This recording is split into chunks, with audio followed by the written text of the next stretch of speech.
essayer un peu de voir, d'examiner un peu ce sujet. Quand on est né, en nous, tel que nous sommes là, moi et toi,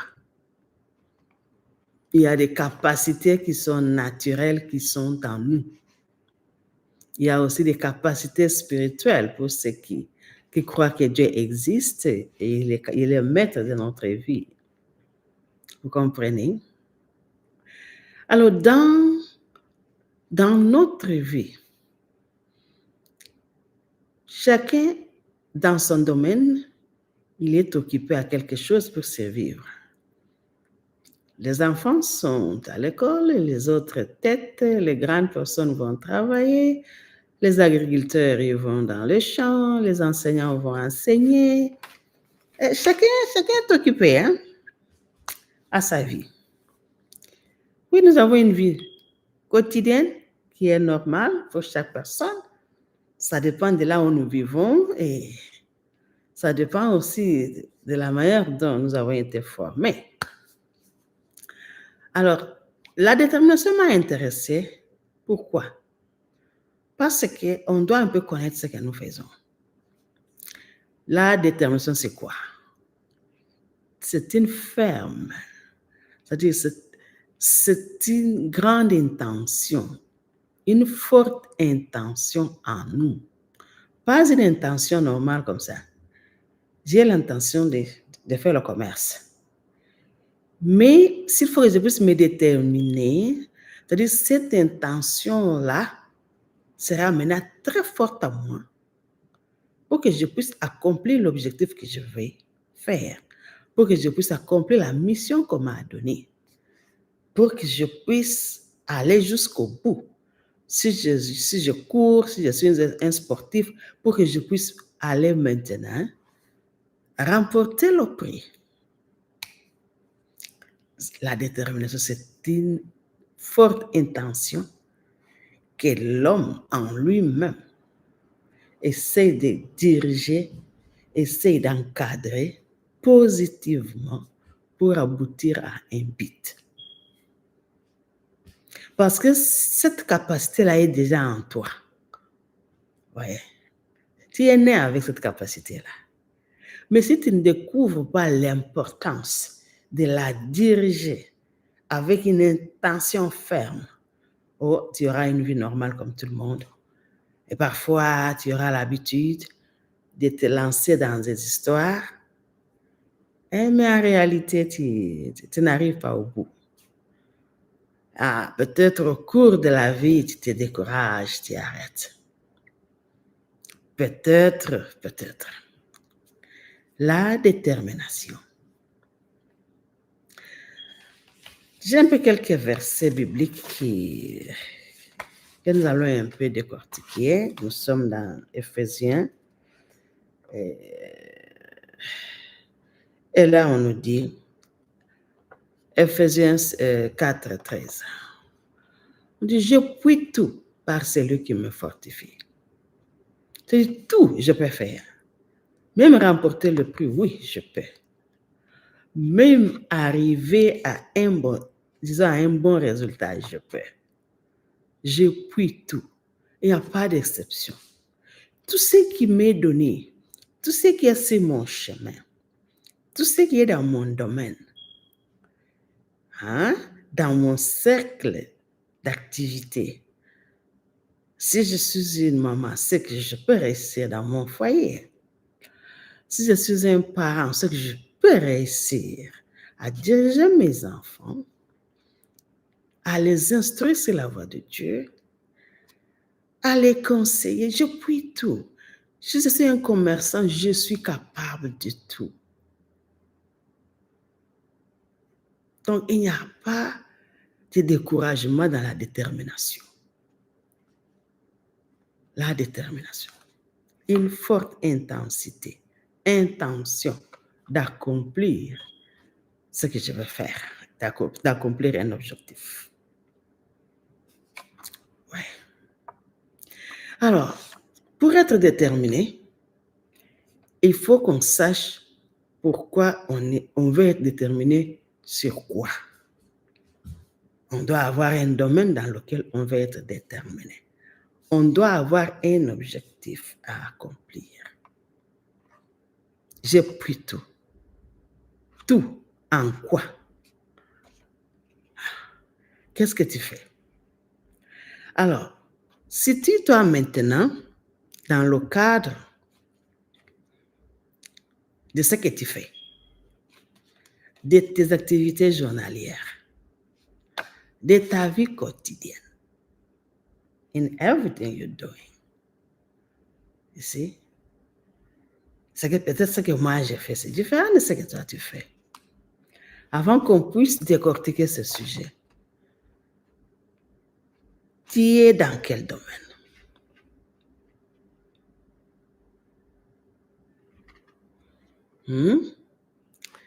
Qu'est-ce que tu es en train de faire? Quelle est ton occupation?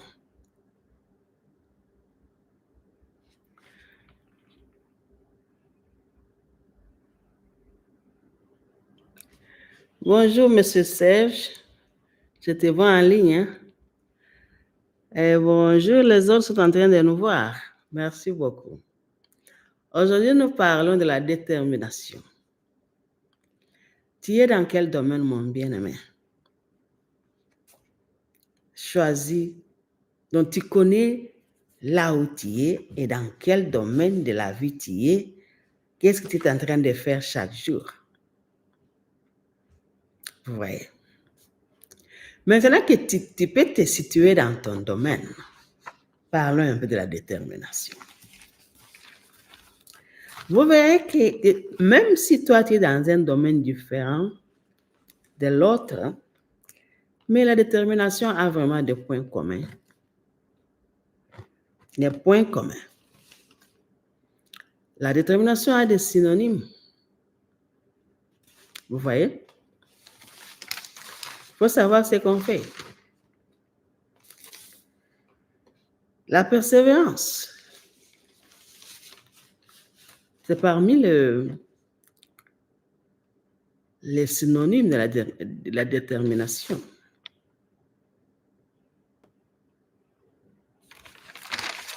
C'est-à-dire ce que je fais. La première des choses, je dois connaître le domaine dans lequel je suis. Je suis dans le commerce, je suis dans l'enseignement, je suis dans la santé, je suis dans l'agriculture, je suis où? Vous voyez? Quand vous vous situez,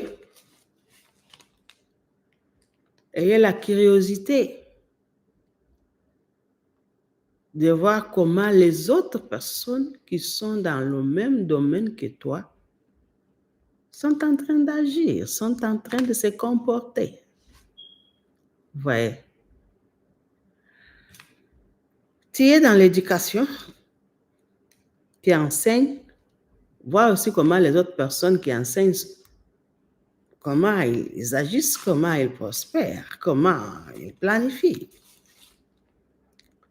La curiosité nous amènera à planifier, à comparer ce que je fais avec ce que les autres font. Peut-être je suis en erreur, peut-être je ne connais pas quoi faire. Je peux aller à l'Internet pour apprendre. Je peux jeter un coup d'œil chez un ami. Je peux faire beaucoup de choses, juste pour savoir mieux. Je peux apprendre, je peux aller à l'école, je peux apprendre même par la mass média, l'éducation de la rue. Je peux observer même par expérience. Alors, la deuxième étape, c'est la planification. Avant d'être déterminé, tu dois planifier ce que tu veux faire. OK, quel est mon objectif? Je veux avoir disons un camion. Alors, qu'est-ce que je dois faire?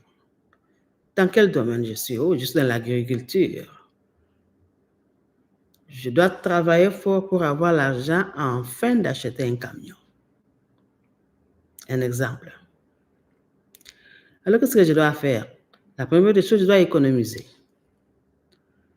En économisant, je commence déjà à chercher, à s'intéresser à savoir combien coûte le camion. Et disons, l'entretien, c'est combien? Le chauffeur va me coûter combien?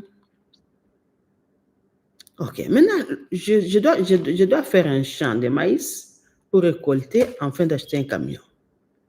D'habitude, je fais un champ de 50 sur 50. Est-ce que ce champ-là peut me produire quelque chose? Non. Je pense qu'il va falloir que je puisse m'intéresser à élargir mon champ. Et même sur ce champ-là, je ne dois pas continuer à planter les mêmes choses, peut-être le maïs et le manioc. Je dois acheter les arbres fruitiers. Je vais ajouter les fruits, les pastèques, le riz, les quoi là, pour multiplier la production et diversifier la production. Et avec ça, je peux augmenter, disons, le rendement sur mon champ. La détermination intervient quand il y a déjà un plan. Après avoir établi le plan, nous allons maintenant entamer ce que nous voulons faire. C'est quoi? C'est le champ. Maintenant, je dois en savoir plus sur la saison. Cette qualité de culture. Dans quel mois, moi, je vais commencer à cultiver ça? OK. Allez, je dois aller maintenant acheter la semence. Après va venir le temps de labourer la terre. Et comme d'habitude, je faisais des petits champs, j'ai planté peut-être 2 ou 3 arbres fruitiers. Oh, mais parce que je veux avoir de l'argent, cette fois-là, ça ne sera pas 2 ou 3 arbres fruitiers. Mais là, je vais planter toute une forêt des arbres fruitiers sur mon champ. Vous voyez? Et en plus de ça, je peux utiliser les engrais si je peux. Si d'habitude, j'utilise disons, mes efforts personnels, je peux m'intéresser à utiliser le tracteur pour élargir cette fois-là la grandeur de mon champ. Alors, toutes ces étapes, ça demande que tu sois déterminé. C'est comme une force, une capacité naturelle qui te pousse à être positif dans tout ce que tu fais. Croire que je réussirai.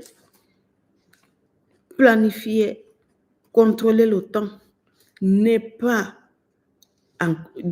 bannir la paresse, bannir le désordre, rester maintenant fixé sur ce que tu fais avec une discipline quelconque. Une discipline, un contrôle de ce que je fais et ne pas gaspiller encore le temps. Ça, ce n'est pas encore le moment d'aller passer mon temps à des choses inutiles. Non. Je dois consacrer mon temps à réussir, à m'occuper de ces champs jusqu'à ce que je vais récolter ce que je veux. Et quand même avant que je puisse récolter, je m'intéresserai déjà à savoir si aujourd'hui j'ai trouvé l'argent, où est-ce que je vais aller verser cet argent. Si d'habitude je n'avais pas un compte bancaire, je m'intéresse à aller à la banque, ouvrir un compte bancaire et les autres choses vont s'en suivre. Donc, les petites étapes, puis après il y aura de bonnes choses qui arriveront avec le temps. À force de connaître, à force d'apprendre ce que tu fais, à force d'apprendre auprès des autres, à force d'observer ce que les autres sont en train de faire, l'année prochaine, tu feras mieux que ça. La détermination est en nous. Nous devons comprendre que en nous, il y a la détermination. Mais nous devons nous-mêmes l'utiliser, l'orienter. C'est une force qui est cachée à nous, que nous devons diriger et orienter. En se privant certaines choses, en se disciplinant, en associant Dieu dans tout ce que nous faisons. Vous voyez? De toi-même, le corps humain est toujours faible. Le corps humain est toujours faible. Il y a toujours des situations qui nous arrivent, qui nous tourmentent et parfois nous n'arrivons pas à réussir.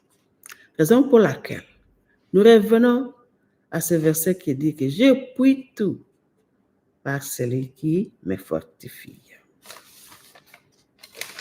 Je puis tout par celui qui me fortifie. Ephésiens 4, 13.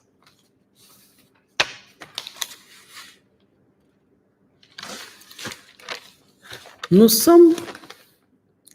Cela n'est pas fini. Je suis agriculteur. Je dois connaître aussi le principe de la semence. Oui, parce qu'en sémant, d'abord la terre ne m'appartient pas. Peut-être j'ai acheté, mais le créateur de la terre, il a déjà tracé les principes en ce qui concerne la loi de la multiplication, la loi des semences. Je dois travailler la terre, je dois s'aimer. Oui, je dois récolter. Mais je dois me souvenir aussi de mon Dieu qui avait pourvu le vent, la pluie, et même ce que tu avais planté là, quand ça croît là, à partir de la terre, jusqu'à devenir peut-être un arbre ou bien, tout dépend de ce que tu avais planté, jusqu'à la maturité. Toi, tu dormais dans ta maison. Qui faisait grandir ça? C'est le bon Dieu. Il y a tout un principe de la semence. Un principe qui fait grandir les choses. En connaissant ce principe-là, tu sauras qu'il faut rendre grâce à Dieu. Et de ce que tu as planté là, je te renverrai dans la parole de Dieu qui dit que paye la dîme, donne l'offrande, accueille les orphelins, les veuves, qui peuvent même venir, si c'est possible, qu'ils aillent dans ton champ où tu peux leur donner, ou bien tu peux déposer même la nourriture là, tu peux prendre, bien tu peux les inviter, tout ça là. Associe Dieu dans ce que tu fais, dans cette agriculture-là. Aide quelqu'un avec ça. Et le Seigneur, prochainement, il te bénira. Nous avons pris l'exemple de la semence. Il y a beaucoup d'exemples. Nous pouvons prendre l'exemple du mariage. Un couple, une maman et un papa peuvent aussi être déterminés de bien diriger leur couple avec des décisions prises d'emblée que nous n'allons pas nous séparer. Derrière nous, il n'y a pas une porte ouverte pour nous séparer. Non. Nous nous sommes mariés pour le bon et pour le pire. Alors ces gens-là, ils vont se comporter en se respectant. Il y a aussi un principe dans le mariage, qui est la parole de Dieu. Un homme aime ta femme et la femme soit soumise à ton mari. Sois obéissante. Sois engagée au ménage. Quand vous allez dans Psaume 150, on parle d'une femme qui se lève le matin, qui organise sa maison, qui donne les ordres à ses serviteurs, qui est occupé dans ce ménage, qui s'occupe de son mari et de ses enfants. C'est la détermination. Je suis déterminée à réussir dans mon mariage. Je suis déterminée à mener ce bateau de mariage jusqu'au jour où le Seigneur nous prendra. Je suis déterminée à prier pour mes enfants, à prier pour ma femme, à prier pour mon mari, jusqu'à ce que le Seigneur nous prendra. Alors, dans le mariage, la détermination consiste en quoi? En associant Jésus-Christ dans votre relation. Un fil, une corde à 3 fils ne se rompt pas facilement. L'homme, la femme et Jésus au milieu, ils forment une corde très forte que même le vent ne peut pas emporter et que même un petit mouvement ne peut pas couper. C'est-à-dire dans tout ce que je fais, je crois que sans Jésus, je suis rien. Mon foyer ne persistera pas. Parce qu'à un certain moment, il y a les hauts et les bas, il y a le vent, il y a les circonstances, il y a des querelles, il y a des incompréhensions, il y a des maladies, il y a beaucoup de choses. Bien-aimé, sans le Seigneur Jésus, c'est pas facile de faire beaucoup dans le mariage.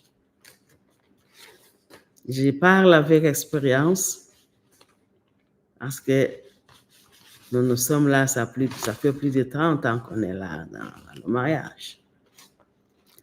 C'était juste une parenthèse pour encourager un couple qui bouge. Un couple qui commence déjà à se confier aux principes mondains. On dit que quand ça ne va pas, nous ne séparons, non? Non, moi. Mais nous croyons qu'on s'était mariés pour le bon et pour le pire.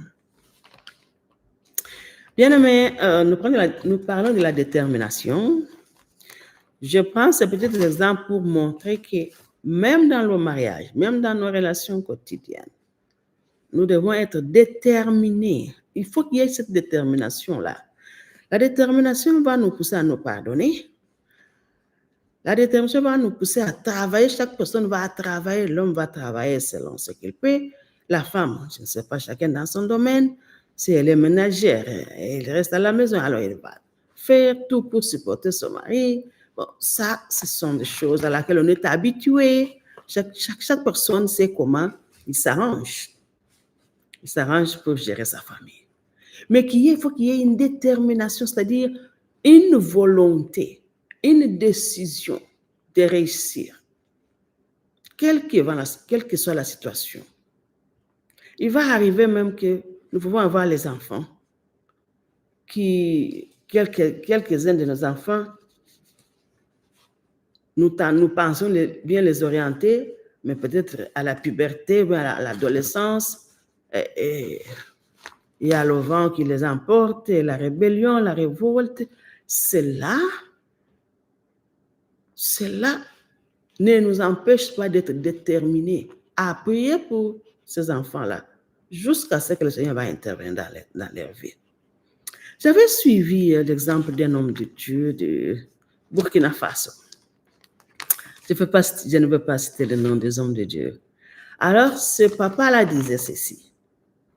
Il exhortait les familles chrétiennes, les familles qui ont les enfants. Et à un certain moment, les parents font tout pour diriger ces enfants-là sur la bonne voie. Mais les enfants, ils font la tête parce qu'ils ont déjà découvert la vie et le monde. Ils s'intéressent aux choses qui ne plaisent pas à Dieu. Alors, l'homme de Dieu disait, mes chers frères et sœurs, sachez que Dieu ne nous donne que de bonnes choses. Dieu ne nous donne que de bons enfants. quel que soit ce que l'enfant est en train de faire, ton travail, c'est de prier pour lui, de lui pardonner, mais de la pardonner, et d'invoquer la grâce de Dieu sur cet enfant-là, parce que notre Dieu est toujours capable de le changer.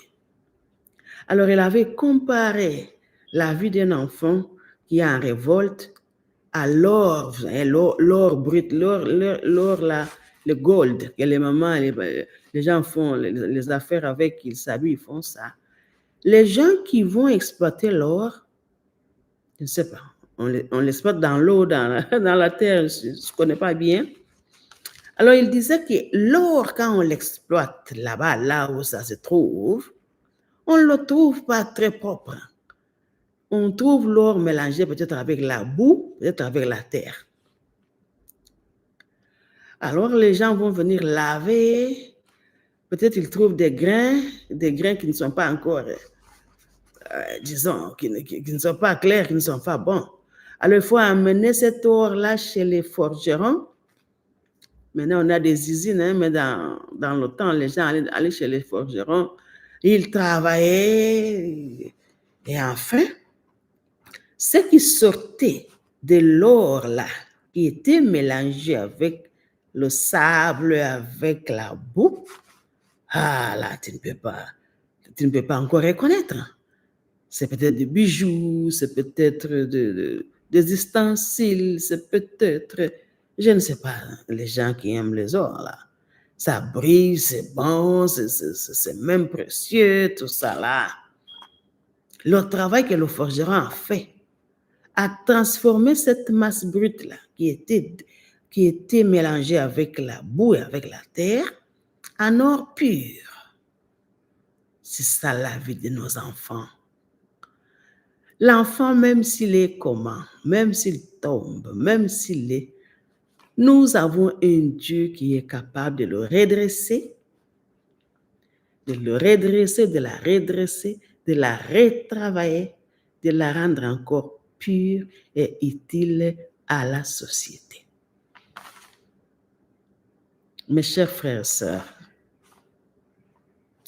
dans la détermination, il y a tous les fruits du Saint-Esprit qui sont en train de travailler. C'est comme une amalgame de talents, amalgame de dons spirituels dans la détermination. Dans la détermination, il y a la patience, il y a la tempérance, il y a l'amour, il y a la bienfaisance, il y a l'hospitalité, il y a la libéralité. Si nous lisons dans Galates 5, nous allons trouver qu'il y a beaucoup de fruits du Saint-Esprit. Et tous ces fruits du Saint-Esprit soutiennent la détermination. On doit être déterminé à bien diriger nos enfants, à les rendre des personnes valeureuses telles que nous aussi, nos parents nous avaient soutenus. Parce que les parents aussi s'étaient aussi occupés de nous. Aujourd'hui, nous sommes des docteurs, nous sommes des enseignantes, nous sommes des pasteurs, nous sommes des magistrats, nous sommes tous des personnes, des qualités de personnes qui peuvent être vraiment bénies, qui bénissent la société. Dans la détermination, avec la détermination, vous verrez que tout homme s'occupe de sa responsabilité. Maman et papa, enseignants, médecins, tout le monde. Si nous sommes vraiment déterminés à réussir, nous avons besoin de beaucoup de qualités. Nous avons besoin de l'ordre. Tout ce que nous faisons doit être ordonné, préparé en avance. C'est comme un enseignant, avant d'aller donner une leçon, il fait la préparation. C'est comme un médecin, s'il a le rendez-vous qui va opérer quelqu'un demain, les infirmières, les aides infirmières, là, ils vont déjà préparer les ustensiles, les piqûres, ils les préparent en avance. c'est ordonné. Moi, parfois, je suis passée par voir comment les médecins travaillent devant des petites opérations. Vous allez voir qu'ils ne parlent pas beaucoup, tout est ordonné. Alors, quand on a besoin de ceci, celui qui a peut-être l'anesthésiste fait ça, celui qui fait ça, bien coordonné dans peu de temps, le travail est fini. Ils sont déterminés à opérer et à réussir l'opération. Vous allez le voir très occupé, très sérieux, ordonné, discipliné. Une fois, j'avais un enfant par opération. Je pouvais voir ça. Tu vas voir que tous le docteur est le patron là-bas. Dans nos pays occidentaux ici, le docteur est patron. Chaque infirmière a son travail à faire. On ne le dicte pas. Il a déjà préparé tout. Quand le docteur dit, j'ai besoin de ça, tu vois l'infirmier qui donne. Quand c'est celui qui doit prendre les photos, tout est coordonné là. Tout est coordonné. Tic au tac, termine le travail. Et celui qui doit continuer peut-être à s'occuper de l'enfant reste. Celui qui doit aller laver les celui qui tout est coordonné. Et ça c'est l'exemple d'une bonne détermination. L'ordre, la responsabilité.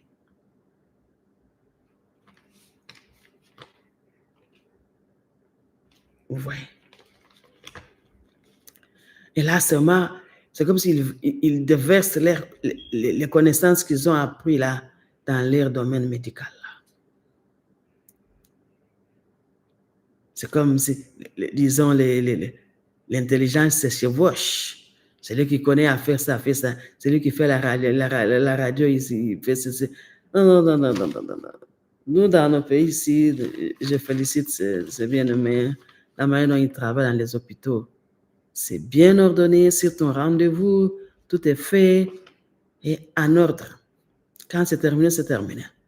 Quand le médecin sort, c'est-à-dire, d'abord avant que le médecin vienne, il trouve que les infirmiers de chaque domaine ont déjà terminé son travail et leur travail.